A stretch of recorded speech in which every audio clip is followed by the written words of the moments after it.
Now we take up module 20th of the paper 2nd of the history of Western art. Hello friends, today we talk about Baroque architecture and sculpture. At the end of this module, you would know about the salient features of Baroque architecture and sculpture. Understand the differences between architecture of different countries in Europe. Appreciate architectural and sculptural works. The content of this module are Introduction, Italy, France, England, Germany, Spain and Portugal, Baroque sculpture. During Counter-Reformation, churches were built with long white naves to accommodate large congregations assembled to hear inspiring sermons as well as to participate in the masses. Decoration was not paid attention to in the 16th century, but 17th century and 18th century churches were opulent and given spectacular visual effects to heighten the emotional involvement of the worshippers. Baroque in architecture meant different things for different countries.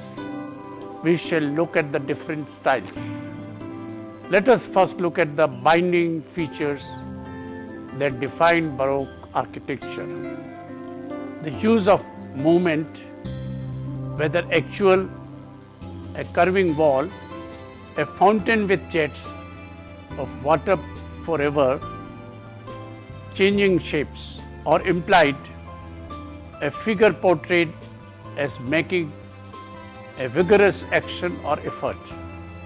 The attempts to represent or suggest infinity, an avenue which stretched to the horizon, a fresco giving the illusion of a boundless sky, a trick of mirrors which altered perspectives and made them unrecognizable, the importance given to light and its effects in the conception of a work of art, and the final impact it created.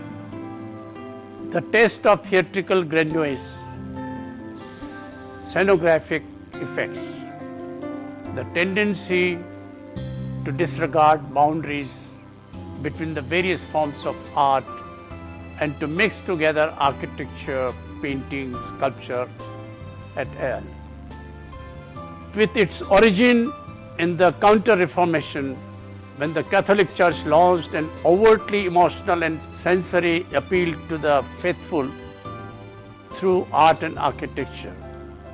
New and complex architectural plan shapes, often based on oval, begin to be used, marked by strong curves, rich decoration, contrast in lighting, curvaceousness, and often dizzying array of rich surface treatments, twisting elements and gilded statuary and general complexity. Baroque architecture was all about creating dynamism in the space. It was also about working with optical illusion in building, making the building look grander through certain techniques.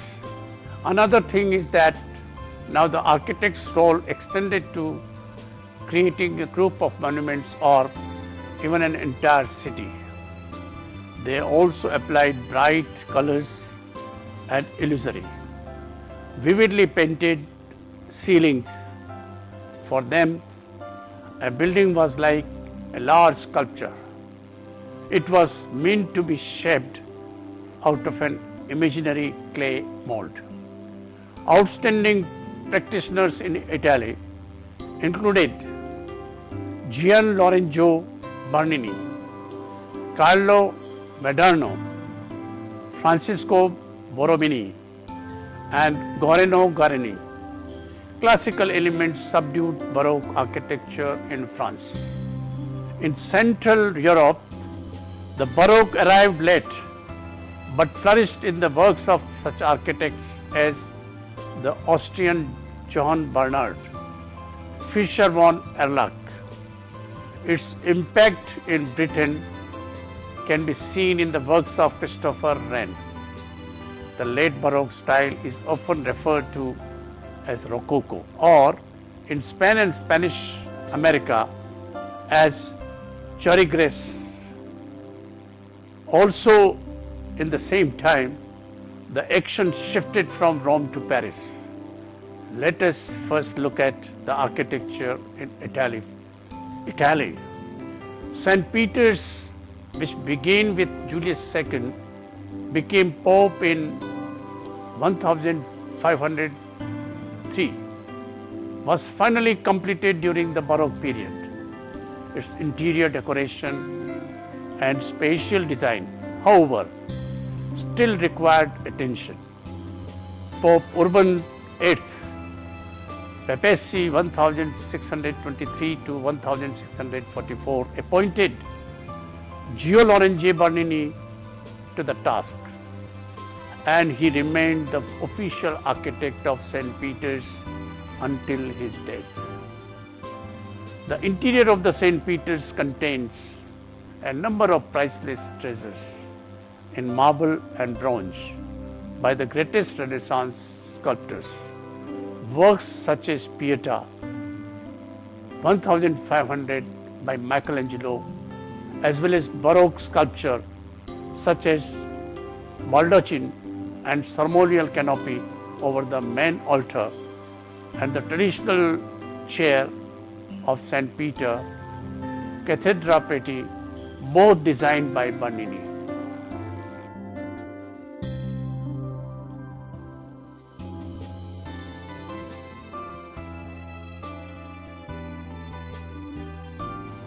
Bernini reduced the space at the crossing so that worshippers could be drawn to the altar by erecting the bronze baldacchino or canopy over high altar above St. Peter's tomb.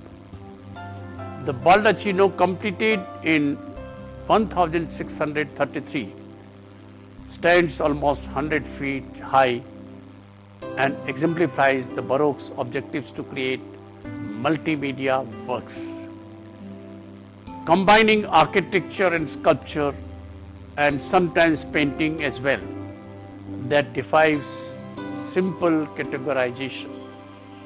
The gigantic columns symbolize the union of Christianity, of its Jewish tradition of Mineh, of the Eucharist climbing the twisted columns associated with the Temple of Solomon. They support an entablature with crowning element topped with an orb and a cross.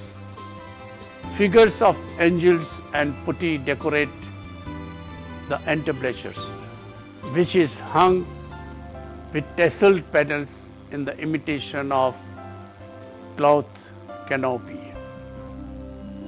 Bernini also created the St. Peter's Square in the manner of a theatre. The square was created as an auditorium, and the facade of the basilica was the stage. These were the essential Baroque architectural features.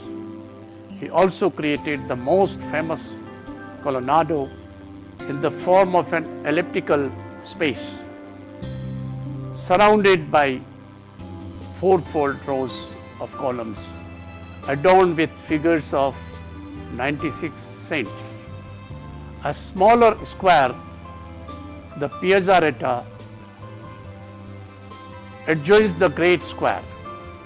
Its enclosed sides lend an air of great intimacy. Bernini's greatest professional rival in Rome was Francesco Borromini. They collaborated on the baldacchino but immediately afterward their interest diverged.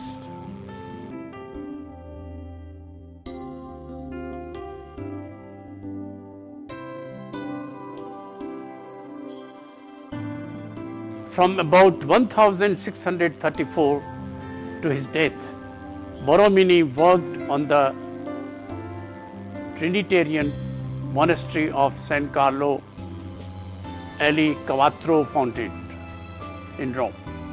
The concave convex facade of San Carlo undulates in Don classic way. At the ground level there are three bays: concave, convex and concave. At the upper level of the base, all concave, although small aedicule and balustrade fill the central bay, echoing the convex shape of the level below. Tall Corinthian columns stand on plinths and bear the main entablatures.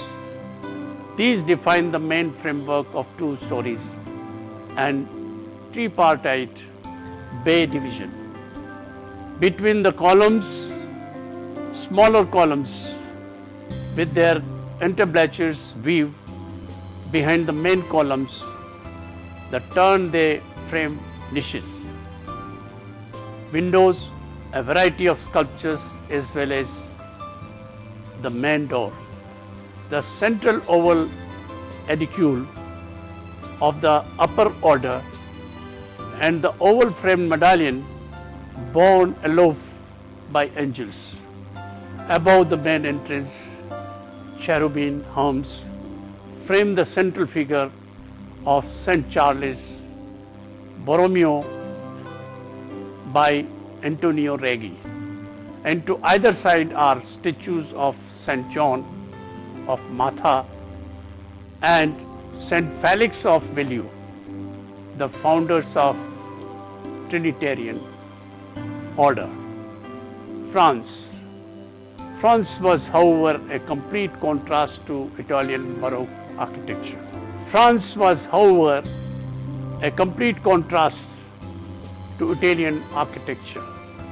After a long series of wars, Louis XIV, 1643 to 1715, became the king, and his rule was one of the longest in world history. Also called the Sun King, he took keen interest in the arts and patronized best artists in every field. No wonder Paris would become the new seat of arts and culture, though at the hands of monarchy. An academy was established to create a national style which would reflect the glory of France and its king. While there were big architects like Solomon de Bruce, Francois Mansart, Louis Le Vaux, Jacques Lermisier, Jacques Lermisier, and greatest of them all is Julie Hardolin Mansart. In France, personality was less significant in its effect than the school of which architects could be said to belong.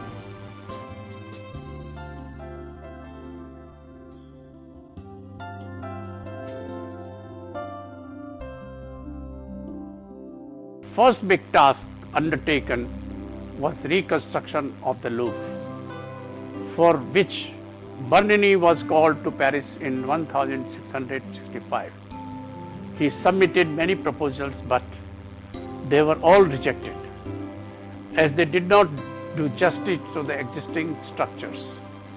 Finally, 3 men, a painter Charles Le Brun, the architect Louis Le Vaux, and Claude Perrault, a physician, designed the east facade with restraint and classicizing symmetry. This set of parameters for 17th century French architecture paired 2-story columns, separate the windows and are linked by a continuous entablature. Flat roof is hidden by a surrounding balustrade, which extends the horizontality of the building. The central pavilion, assembling a Roman temple front, is crowned by a pediment, which is echoed by the small individual pediments above the windows. The main floor rests on a ground floor presented as a podium. It is lightly rusticated. The blocks of masonry have roughened surfaces and sunken joints. The best example of French Baroque was the Palace of Versailles, the royal palace built by Louis XIX outside Paris. U-shaped mass with two long wings, disturbed hardly at all by the small, low arcades on the main facade facing the gardens. L'Abbaye Vaux and the Charles Le Brun oversaw the interior decoration, and André Notre planned the gardens. After L'Abbaye Vaux death, Hardouin Mansart was responsible for the addition of long lateral wings, the renovation of L'Abbaye Vaux's central block on the garden side to match these wings. The Hall of Mirrors, designed by Hardouin Mansart, deserves mention here. The gallery has 17 large arched mirrors, which constitute a literal wall of glass. At each end of the hall of mirrors are the salons of war and peace, decorated with the relevant symbols. Foreign ambassadors were received appropriate salon to learn Louis' political intentions. Above their main entrance, at the center of the palace, was the king's bedroom. Here Louis enacted his daily ceremonies of lever and cocher, which identified him with the rising and the setting sun. The French excelled at designing gardens. André Notre posed order upon the vast expanses of palace gardens and park by using broad, straight avenues radiating from the series of round focal points, of which the palace was the center. On one side was the approach drive, the gates, the wide gravelled area for carriages, and on the other were lawns and parterres and flower beds in geometrical shapes, fountains, canals, and broad expanses of water. Beyond all this, the dark line of the wood pierced by long, wide, straight avenues, which were linked by circular clearings. He succeeded so thoroughly that his plan inspired generations of urban designers as well as landscape architects. England, with Christopher Wren as one of the key architects, London and England saw a great deal of Baroque architecture. After the Great Fire of 1666 destroyed large parts of central London, Wren was continuously involved in rebuilding the city. He built more than 50 churches, the biggest one of which was St. Paul Church. St. Paul's was a long nave and equally long sanctuary articulated by small domed bays. Here, Wren had combined all elements of French and Italian Baroque with elements of Renaissance and Gothic style. in the building of the basilica and in retaining the unity inherent in dome. Germany.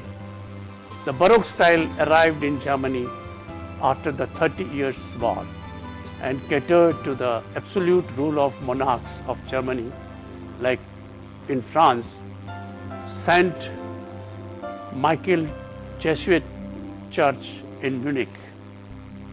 The Palace of Nymphenburg in Munich is another example.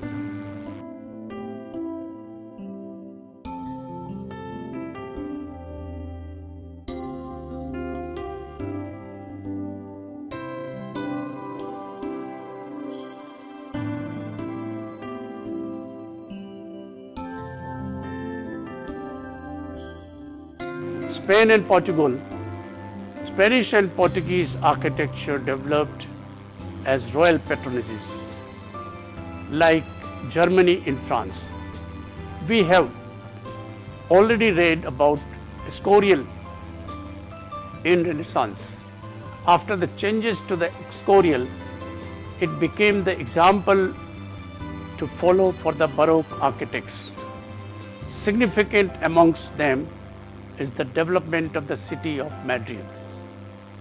Much of the early Baroque architecture produced in the kingdom at the time was done in the capital. Among the many churches that were erected during this time, the Collegiate of Saint Isidore bears special mention, a big feature of the architecture in Spain and Portugal was the use of Cherigarex style, which was characterized by animation of surface, play of light and shade, effects, and an exaggerated and sumptuousness of ornament. Polychrome religious sculptures by Juan Martinez Martin, Alonso Cano, and Pedro da Mena exemplify characteristics, effects of extreme realism and an inward spirituality. Examples of Cherigaresque architecture include the Transparente in Toledo Cathedral and the Sacristy of Cartuja. The style was imported into the American colonies, where many examples of style can still be seen.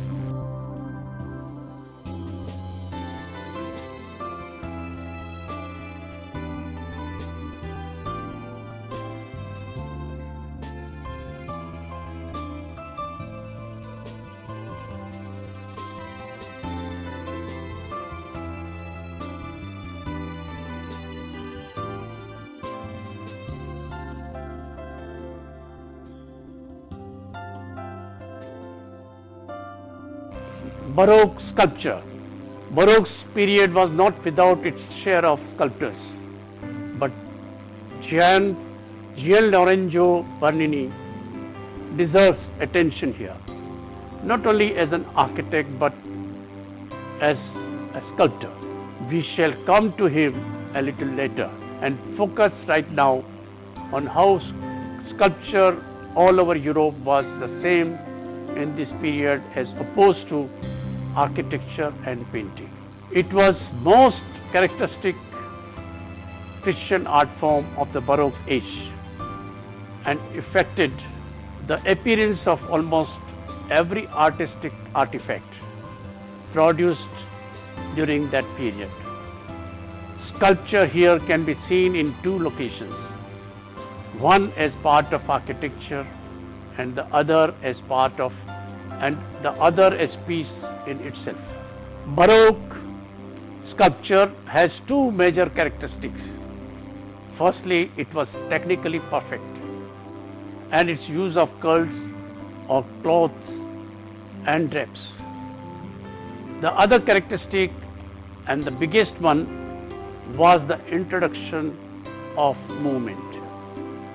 figures are never depicted in stillness or in attitude of repose, but always in motion, and most typically at that moment of least equilibrium, which is the climax of a movement, the imperceptible but dramatic movement.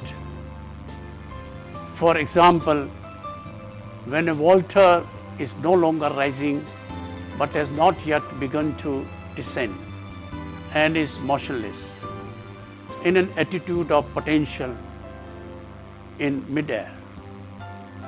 Bernini's life-size David 1623 represents a narrative movement requiring action. In contrast to Donatello's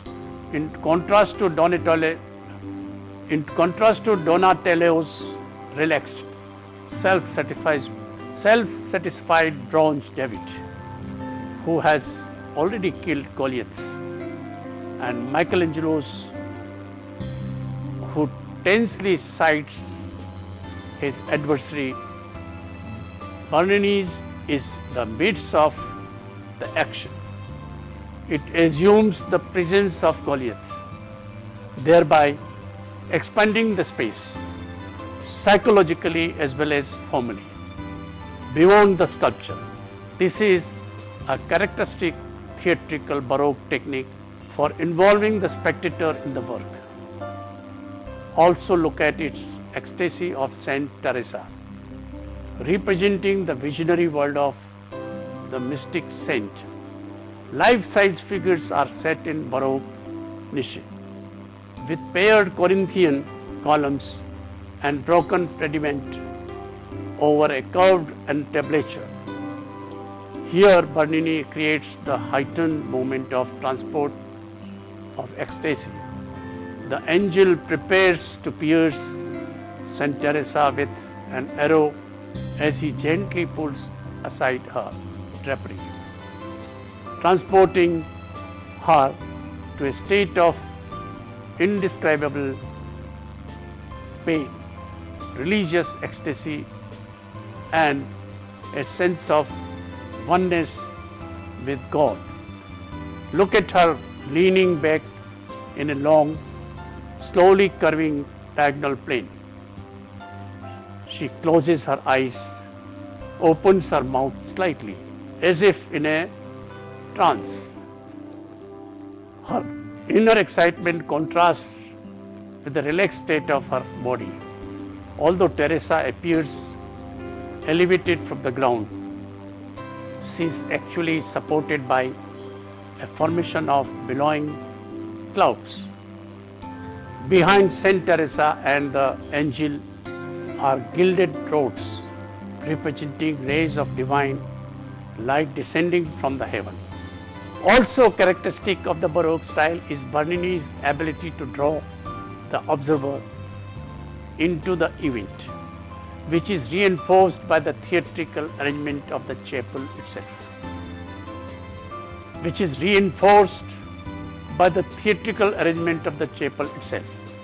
Onlookers feel, witness, and discuss Saint Teresa's mystical experience, just like theatre goers watching a play. Look at some more of his works.